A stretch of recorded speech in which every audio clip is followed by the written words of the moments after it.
Donc, je vais reprendre les informations postées dans l'ordre et éventuellement émettre un commentaire sur celles euh, auxquelles on peut répondre d'un point de vue rationnel et pour celles qui relèvent uniquement de la croyance et de la spiritualité, j'en ferai abstraction volontairement. Le premier point est au sujet de la haine. Donc, la haine est comparée à un péché. Donc, si on, comment dire, on compare cette allégation avec l'analyse plus haut faite sur le- la répartition anthropologique ou l'analyse anthropologique sur la répartition des sentiments humains, la haine est un sentiment intrinsèque à l'être humain. C'est comme les deux ailes d'un oiseau sans lesquelles l'oiseau ne peut voler, c'est-à-dire l'amour et la haine. Et il est d'autant plus intrinsèque qu'il maintient sa survie. La haine maintient la survie de l'individu, c'est-à-dire avoir de l'amour, de la solidarité envers son groupe, comme expliqué, et de la haine et de la répulsion envers les groupes rivaux qui représentent une menace pour son propre groupe. Comme on avait donné l'exemple d'un groupe autour d'un point d'eau, ou de deux tribus autour d'un point d'eau, ou de deux clans autour d'un point d'eau, il va y avoir une rivalité qui va enclencher de la haine pour le clan rival et de l'amour et de la solidarité pour son propre clan. En cela, et donc ça répondra au point suivant sur le fait que la haine de son frère est assimilée à un meurtre, il s'agit de la haine qui est affectée aux membres de son propre clan. Donc ce n'est pas une haine dans l'absolu. Si c'est une haine qui est soit illégitime, donc qui est non régulée par le savoir de la révélation qui prône la justice, donc c'est une haine illégitime, injuste, cette haine, oui, effectivement, elle est, ici apparemment il y a une parabole assimilée à un meurtre, euh, peut-être dans le sens où la haine fait partie des prémices du meurtre, donc on retrouve cette, euh, cette approche dans les textes musulmans, islamiques, selon lesquels il faut éviter les prémices qui engendrent un péché, et en cela ces prémices sont assimilées au péché lui-même. Donc là, c'est un peu de cet ordre-là. Et donc, la haine qui est condamnable, c'est la haine qui est affectée aux membres du groupe et pour des raisons qui sont injustes. Et donc, non la haine dans l'absolu. Car si la Bible réfutait la haine dans l'absolu, elle réfuterait un élément instinctif qui est intrinsèque à l'être humain. Et étant donné que la Bible incarne la parole de Dieu, il n'est pas possible que la Bible va à l'encontre de ce que Dieu il a insufflé dans l'âme humaine. Il faut savoir que Dieu, ou que la religion, elle, ne, elle n'a pas pour vocation d'innihiler les sentiments humains, mais uniquement de les régler. Il y a toutes les différences entre une religion modérée et une religion rigoriste. La religion rigoriste, elle tend à innihiler les sentiments humains, ce qui en soi est impossible. On va créer une frustration. Tandis que la religion juste, la religion médiane ou modérée, elle vise à orienter, à gérer, à réguler les sentiments humains. Donc en l'occurrence la haine, qui est un sentiment intrinsèque et qui est donc inéluctable à l'homme. Il est complètement utopique de vouloir inhiber ce sentiment. C'est une chose qui est complètement utopique. Et la religion pragmatique, ou la vision pragmatique envers ce sentiment, c'est de le réguler et de le réduire autant que faire se peut, et de l'orienter dans ce qui est juste, euh, bon et utile dans l'intérêt tant mondain que spirituel de l'individu. Voilà pour ce qui m'inspire le premier point. Ensuite, pour revenir à la parole de Jésus, Jésus ne condamne pas la haine dans l'absolu. Lui-même, il a des paroles virulentes envers les scribes et les pharisiens, qui traitent de langue des vipères et autres. Donc Jésus ne condamne pas la haine dans l'absolu. Il est simplement venu, comme expliqué dans l'analyse précédente, c'est-à-dire de l'autre jour, il est simplement venu, euh, on va dire, rééquilibrer les sentiments, étant donné que chez les Juifs, la haine était un sentiment prépondérant, si tant est qu'elle les avait complètement absorbé leur esprit, et qu'ils étaient envahis par la haine, et que leur cœur était endurci. Maint verset de la Bible démontre ce phénomène, parle de ce phénomène, du cœur endurci et de cette communauté au cou raide. Et donc, Jésus, il est venu rééquilibrer les sentiments. C'est-à-dire qu'ici, de deux choses l'une. Soit il dit aimez vos ennemis, c'est-à-dire au sein de votre propre communauté, et en cela ça ne pose pas de problème, puisque envers les gens qui ne font pas partie de la communauté, et d'ailleurs ça nous fera rebondir ensuite sur le point suivant, le sentiment de haine, dans ce cas, il est légitime, simplement il ne doit pas pousser à l'injustice, ou soit, quand bien même il s'adressait aux éléments de la, extra-communautaire, il s'agit simplement de réguler ce sentiment qui a gangréné l'esprit juif depuis plusieurs siècles. Voilà pour ce qui est de l'explication de la parole de Jésus.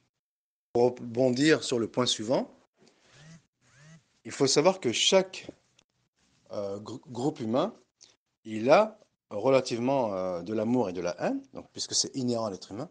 Simplement, les doses, elles sont différentes d'un groupe à l'autre. On avait dit que chez les chrétiens, le sentiment prépondérant est l'amour, mais ça ne veut pas dire qu'il n'y a pas de haine chez les chrétiens, ou en tout cas dans la religion chrétienne. Et le sentiment prépondérant chez les juifs est la haine, mais ça ne veut pas dire qu'il n'y a pas d'amour. En cela, et c'est ce qui nous fait rebondir également sur le point suivant, c'est que, étant donné que la religion juive n'est pas prosélyte et que leur groupe est restreint à un nombre d'individus limité, eh bien, forcément, d'un point de vue purement mathématique et quantitatif, on va retrouver cette proportion euh, entre l'amour et la haine, qui est que les juifs, ils éprouvent de la haine pour les non-juifs, étant donné que les non-juifs sont beaucoup plus importants que les juifs, et qu'il est impossible pour un non-juif potentiellement d'adhérer à la religion juive, selon les critères qu'ils ont institués, donc ils en ont fait des critères raciaux, et non pas des critères religieux, d'une part, et ce qui fait que le sentiment d'amour que les juifs ont, il est infime par rapport au sentiment de haine qu'il y a chez les juifs. C'est-à-dire que la plupart des lois coercitives chez les juifs, ou on va dire oui, coercitives, elles sont impulsées par un sentiment négatif de haine. Et d'un point de vue purement psychologique, il est facile d'expliquer que des groupes d'individus ou des individus sont impulsés par des sentiments positifs, et en général, ils ont l'ascendant sur les sentiments négatifs, mais il y a des groupes d'individus ou des individus qui sont impulsés par des sentiments négatifs. J'en connais deux grands exemples historiques. Le premier, c'est l'exemple des Juifs, dont le sentiment prépondérant est un sentiment négatif de haine. Et chez nous, les musulmans, nous retrouvons exactement cette même propension chez les chiites, dont le moteur de religiosité est la haine. La haine envers les compagnons. C'est-à-dire que les Juifs, contemporains à Jésus, leur foi, leurs zèles religieux, ils tournent autour de la haine de Jésus et des apôtres. Tandis que les chiites, le moteur de leur spiritualité, il tourne autour de la haine des compagnons et on va dire des musulmans sunnites. Donc, et, pour ces groupes-là, à défaut de faire adhérer aux gens à un programme positif alléchant, ils proposent, pour compenser ce vide spirituel, ils proposent, en raison de leur cœur endurci, ils proposent un programme basé exclusivement sur la haine et qui est un moteur qui cristallise les attentions. Donc on le retrouve chez ces deux communautés. Et plus tard, éventuellement, je ferai une répartition anthropologique par rapport à ce sentiment entre les Romains, les musulmans et les Perses. Donc les chiites sont les héritiers des Perses, chez qui il y a un sentiment ascendant de haine, et qui est le même que chez les Juifs. D'ailleurs, il y a d'autres proximités entre les Perses et les Juifs. Peut-être qu'à l'occasion, j'en parlerai. Ainsi, le Talmud est un livre qui est essentiellement basé sur la haine, notamment sur la haine de Jésus, sa mère et les apôtres et les chrétiens en général.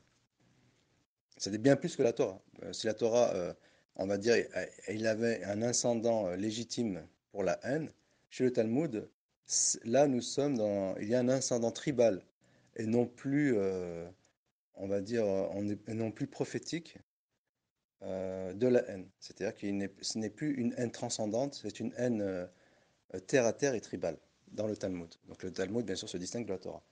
Et donc, pour revenir à cette ascendance qu'ont les Juifs, cela démontre que la haine des Juifs n'est pas une haine universelle.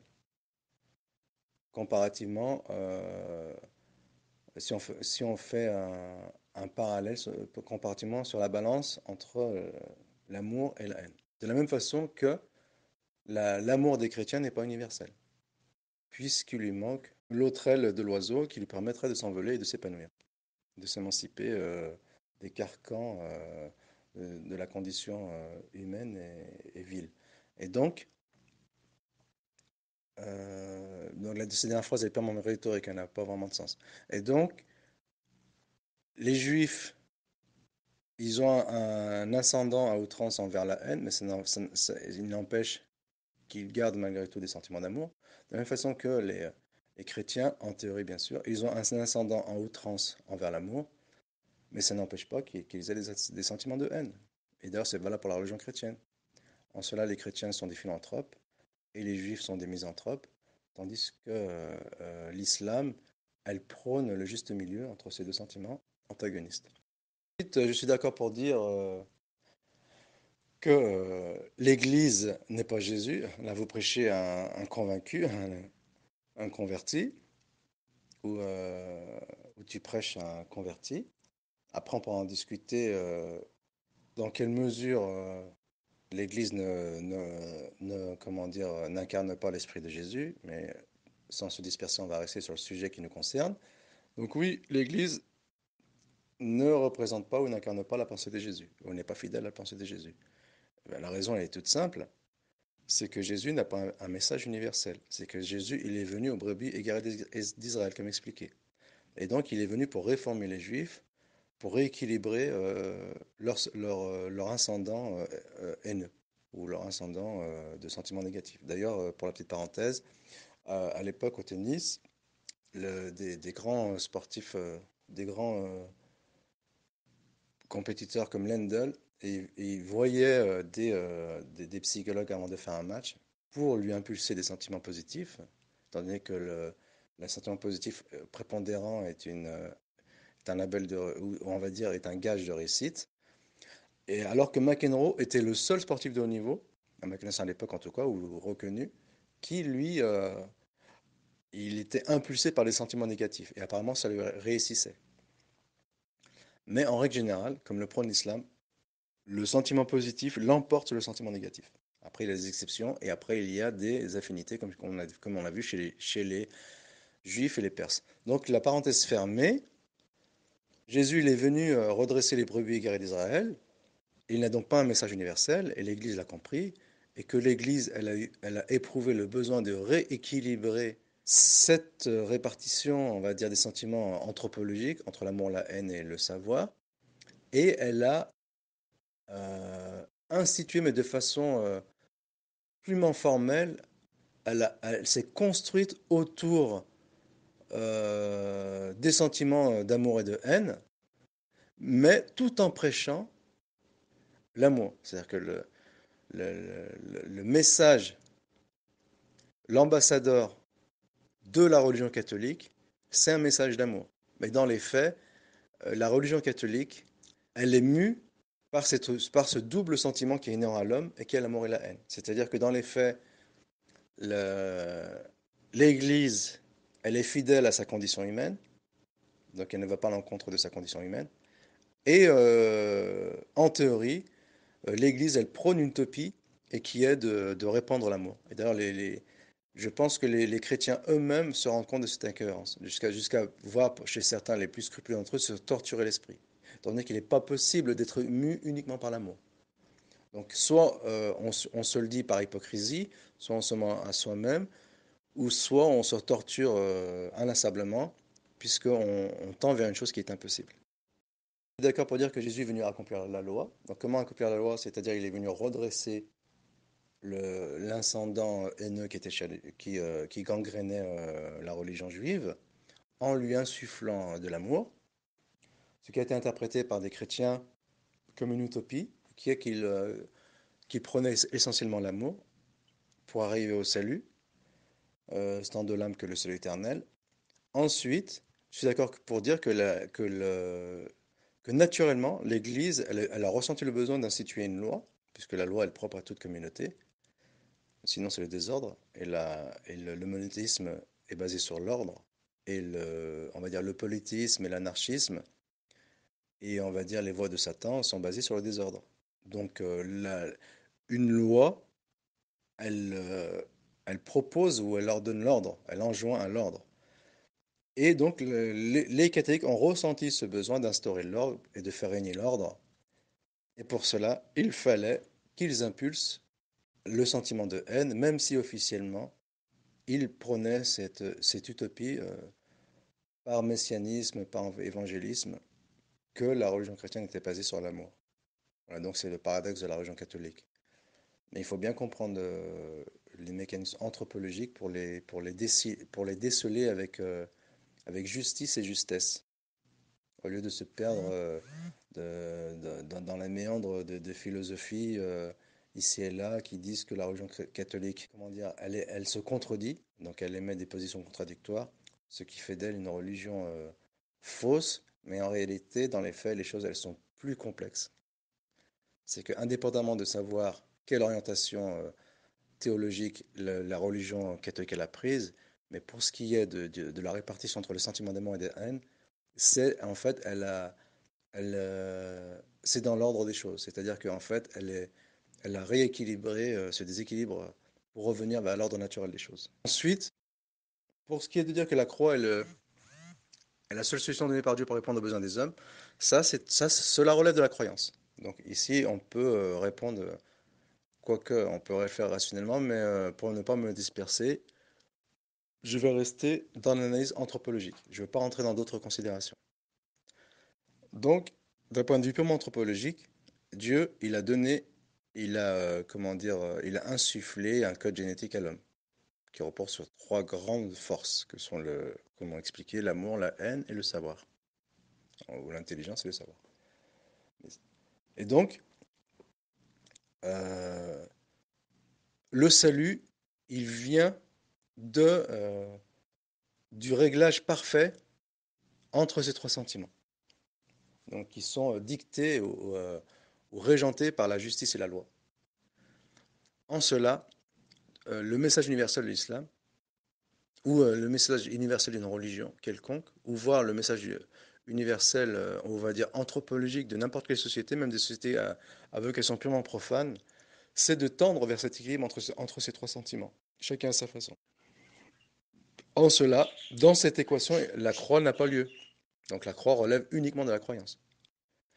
Et donc je ne vais pas entrer dans la considération, les autres considérations au sujet de la croix. Je voulais simplement relever ce point. Ensuite, pour ce qui est du verset de chez Matthieu, disant que Dieu fait lever le soleil sur les bons et les méchants et fait pleuvoir sur les bons et les mauvais, ou les méchants. En fait, les méchants ou les pécheurs ou les non-croyants, ils profitent de la bénédiction de Dieu, mais malheureusement ici, il y a malheureusement un amalgame qui a touché les adeptes de trois grandes religions, qui sont la religion chrétienne, enfin les trois grandes religions monothéistes, qui sont la religion chrétienne, la religion musulmane et la religion juive. Donc tout ce qui est lié au destin.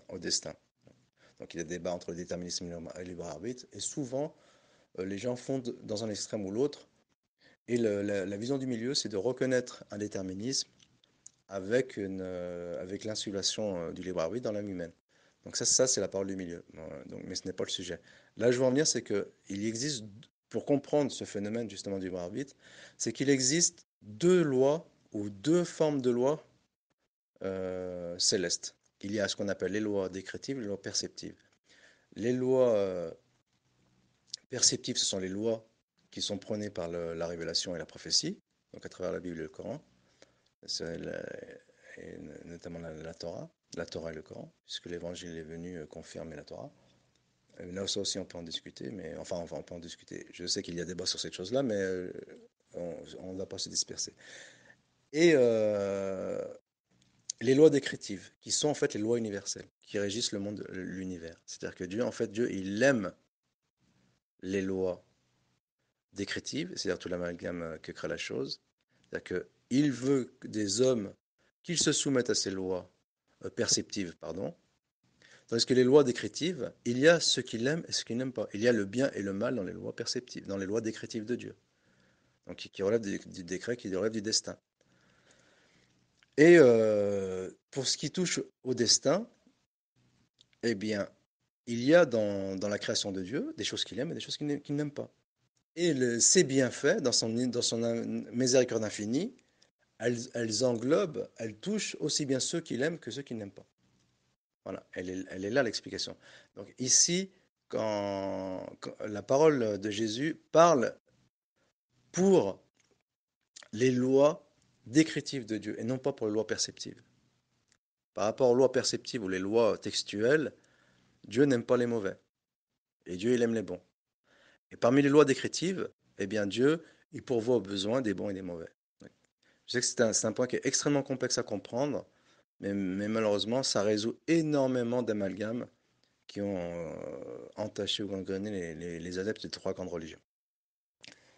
Ensuite, donc, j'ai fait abstraction de certains éléments qui ont été évoqués et qui relèvent uniquement de la croyance et du dogme.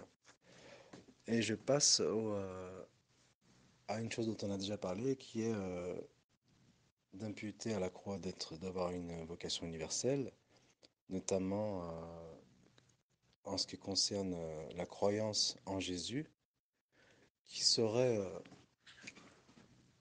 euh, à même de sauver l'individu de la perdition et de la carte de salut.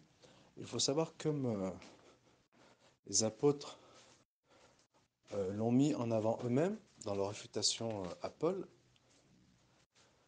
Et d'ailleurs, on connaît exactement le même phénomène chez les musulmans. Donc chez les musulmans, il y a, on va dire, un équivalent de Abdullah ibn Sabah, Abdullah ibn Sabah qui est l'équivalent de Paul de Tarse. Les deux sont des juifs convertis.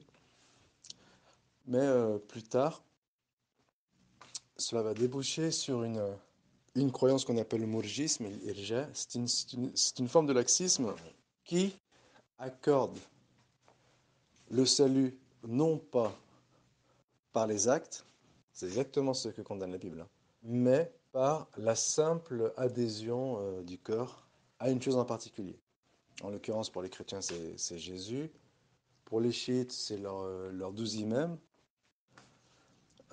Pour les juifs, c'est leur affiliation à la race juive. C'est même plus la religion juive, c'est la race juive.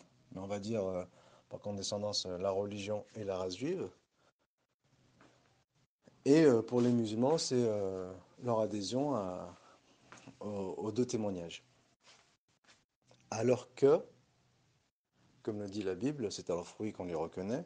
C'est-à-dire que, et d'ailleurs il y a une parabole sur la chose dans le Coran, c'est que les actes traduisent les intentions. Et qu'il y a une corrélation, une interaction, une interdépendance entre la croyance et les actes. Et donc, que l'homme sera jugé par ses actes, étant donné qu'ils sont les miroirs de sa croyance. En cela, j'aimerais ouvrir une petite parenthèse, c'est peut-être un sujet que je développerai plus tard. Le moteur, donc c'est un fait anthropologique, le moteur de l'histoire a, a toujours été l'idéologie. L'idéologie précède les actes. Donc, le premier conflit, la rivalité entre les civilisations, ce sont au niveau des idées. En cela, d'ailleurs, Youssef Indy l'a très bien montré. C'est aussi une thèse que partage Alain Soral malgré ses affiliations premières. Cet état anthropologique va à l'encontre de la thèse marxiste de Karl Marx, selon laquelle le moteur de l'histoire est la lutte des classes. Donc on sent clairement que Karl Marx est un HPE. Donc, là, revenir dans mes explications précédentes pour comprendre. Donc, Karl Marx est un HPE, il est dans l'action, c'est un manuel, et il occulte la dimension intellectuelle qui est le moteur de l'action, donc qui précède l'action, et, euh, et qui ont fondé les civilisations et les grands mouvements humains et les grandes actions humaines. En cela, les idées précèdent les actes. Et, et tout cela pour dire que les actes, ils ont une grande place dans le devenir de l'homme, dans son salut éternel et sur la balance des comptes quand il devra comparaître devant Dieu. Donc, il y a une loi universelle et anthropologique selon laquelle les idées précèdent les actes et que les actes sont subséquents aux idées et il y a une corrélation entre les idées et une interaction entre les idées et les actes. C'est-à-dire qu'à la base, il y a les actes qui vont donner, il y a les idées qui vont donner les actes et ensuite, par les actes, la foi va se renforcer. C'est-à-dire que la foi est à l'origine des actes et ensuite, par les actes, la foi va se renforcer. Il y a donc une interaction entre la foi et les actes.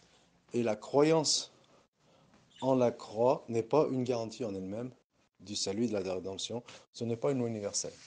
Et quand bien même c'est un dogme établi chez les chrétiens et les catholiques, mais ce n'est pas une loi universelle anthropologique qui se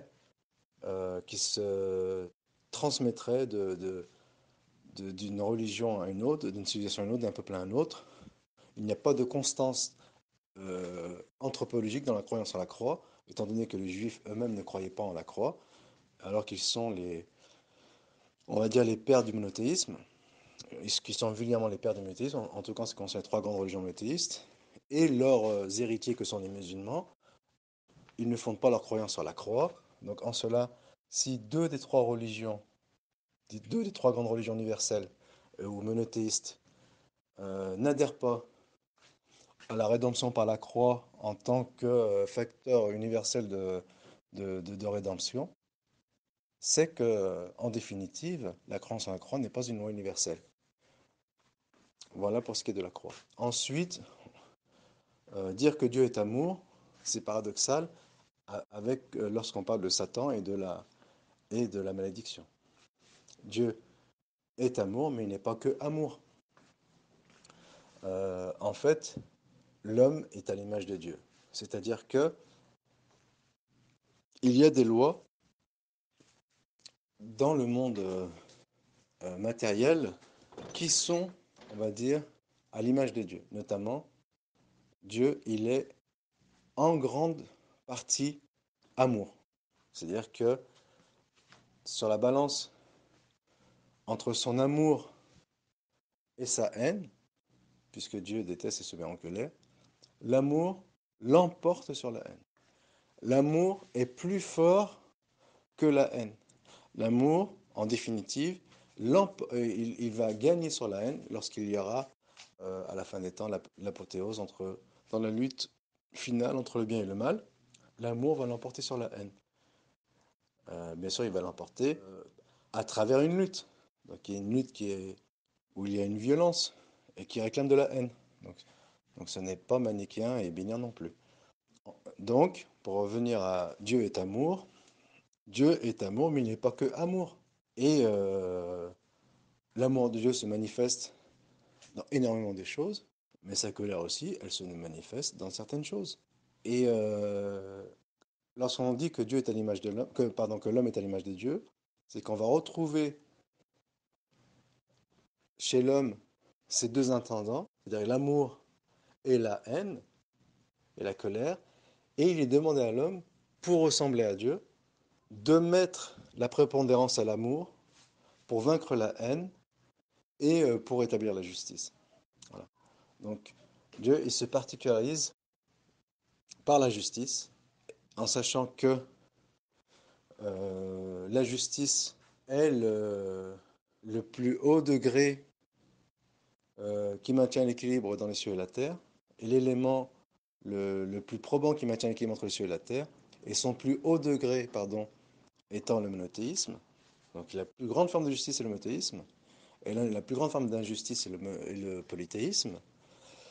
Et qu'est-ce qui maintient la justice? C'est cette double dimension qu'est l'amour et la haine. En cela, euh, le prophète, il a de la compassion, le prophète Mohammed a de la compassion, mais en même temps, il est juste. Et en cela, il est entre deux extrêmes. C'est-à-dire qu'une compassion, faire preuve de compassion quand la rigueur est réclamée, c'est une forme de lâcheté. Et faire preuve de rigueur quand la compassion est réclamée, c'est une preuve de tyrannie. En cela, le prophète, il a, il est dans le juste milieu entre la lâcheté et la tyrannie. Donc, il y a la compassion et la rigueur sur terre. Et dans l'au-delà, Dieu va exprimer par sa miséricorde et sa grâce et sa colère. Et quand Dieu, il châtie, il le fait avec justice. Et lorsqu'il gracie, il le fait par sa grâce. Et dans tous les cas, Dieu, il est juste et ne fait preuve d'iniquité envers personne. Donc les deux pôles et les deux moteurs de la création et de la vie en général sont ces deux sentiments que sont l'amour et la haine, en sachant que l'amour, il a l'incendant sur la haine, mais que il ne faut pas imiter la haine au risque de perdre la justice, car la justice, elle n'est maintenue que grâce à la rigueur et à l'autorité. Encore une fois, cela démontre que cette approche qui polarise l'attention sur l'amour est une approche qui est biaisée et qui n'est pas universelle. Donc on pourrait développer le sujet, mais voilà en gros où est la faille dans le fait de dire que Dieu est amour.